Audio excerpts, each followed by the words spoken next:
Welcome to day 59 of 100 days hard challenge. ৰাতিপুৱা শুই উঠি কুহুমীয়া পানী এগিলাচ খাই মৰ্ণিং ৱাকৰ বাবে ওলাই গ'লোঁ। অলপ সময় খোজকাঢ়ি ল'লোঁ আৰু অলপ সময় দৌৰ মাৰি চকিডিঙি ফিল্ড পালোঁগৈ।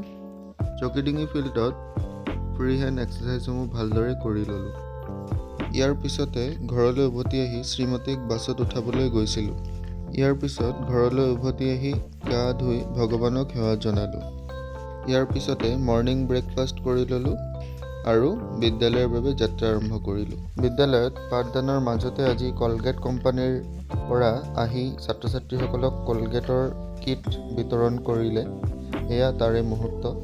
ইয়াৰ লগতে ছাত্ৰ ছাত্ৰীসকলক অৰেল হাইজিনৰ ওপৰত সজাগ কৰিলে।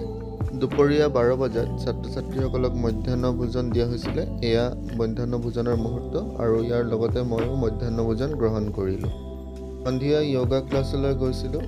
প্ৰায় এঘণ্টামান যোগাভ্যাস কৰি ঘৰলৈ উভতি আহিলোঁ। ঘৰলৈ উভতি আহি ভাগৱত গীতা পাঠ কৰিলোঁ।